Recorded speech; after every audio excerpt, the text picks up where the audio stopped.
Ugo buzuwa chake.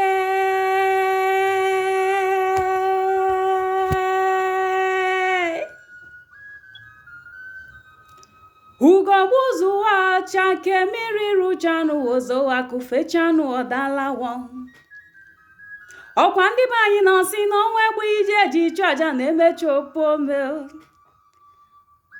Mana nwayọọ nwayọọ ka eji aracha ofe dị ọkụ. Grandma's pipe. She's been long dead, but she returns with every pipe I see. Old woman with the pipe, cheap of the rare breed.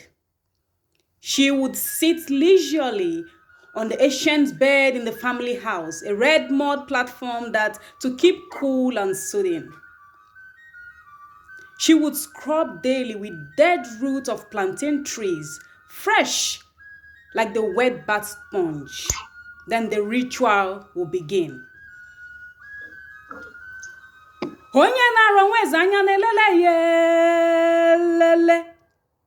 Ịchọ ịma ihe gburu ọchụ ịgawa n'ụzụ gaga n'ogu madịrị. Onye nọdebere uhie na anụ ihe ọ na-akpọ ọja kpọlitere m mgbọrọgwụ ndị Igbo ala anyị. First, she would sort the tobacco, rows of golden brown leaves, so unique, so aromatic, you are tempted to sniff them.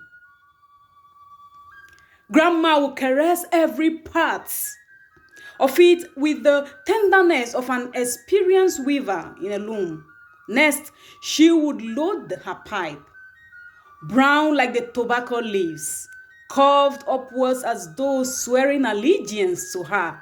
In turn, she would stroke it gently, taking her time around the bend like a driver at a dangerous corner.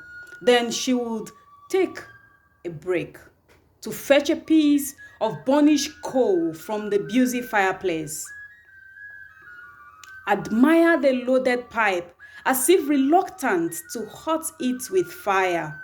She would hesitantly drop the red coal onto the sole of the pipe, raise it to the crop angle onto her mouth, and so suck with the urgency of a baby breastfeeding hungrily.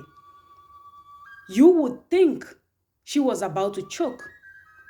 Then she would relax, as if meditating or perhaps pondering a joke.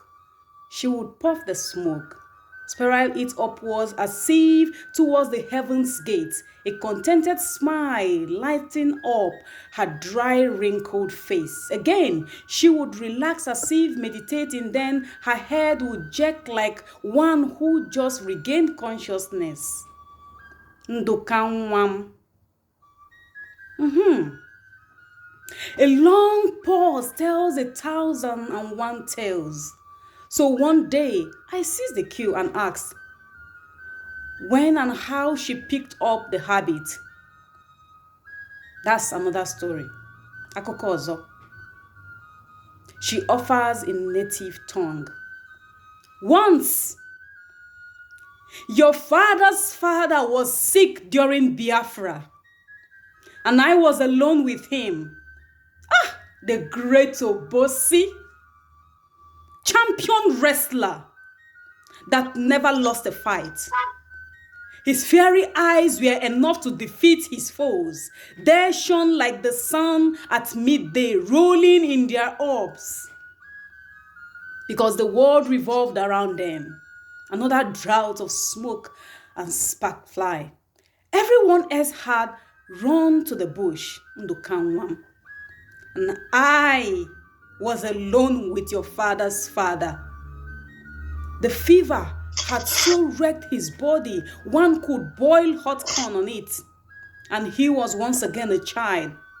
Well, not as if men are not always child. Well, her words trailed off as she cast her eyes on the wall, tracing the delicate uli pattern on them. When she stares, her eyes are moist, and sadness overshadows her face.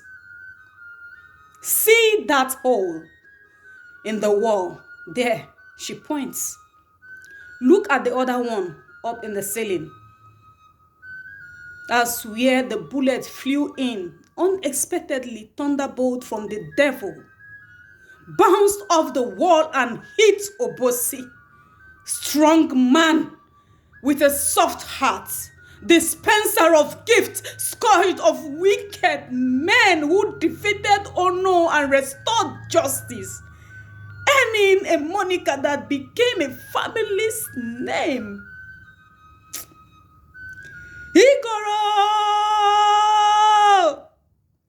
Olu na-ezo mmiri na nwoke ji na-atanyere gị igbo mana hụrụ nkịta ọsọ. Ọ bụ abụọ ka ibu o, ọ gbara akwụ asaa, osisi ka osisi ndị ọzọ elu, osisi ka ọhịa. Silence upon silence upon silences, but there is no signs of salience. A resilient spirit is gift from God. The eye never shed blood, no matter the sting. She raises her charming pipe aloft. This was Obosi's pipe, she proclaimed. Grief and loneliness are worse than death. War is a ruthless demon that unleashes tragedies. I am sole witness of the painful fall of a great man. I died that day. Only the sand and ashes remains. She pulled her skin on her left arm violently. Only this pipe remains. My comforter, my memory, my courage, my gun. No smoking issuing from this is ordinary, but an ordinance. There are gun smoke from every shot I aim in vengeance. And I will continue to shoot his killers until death do us join.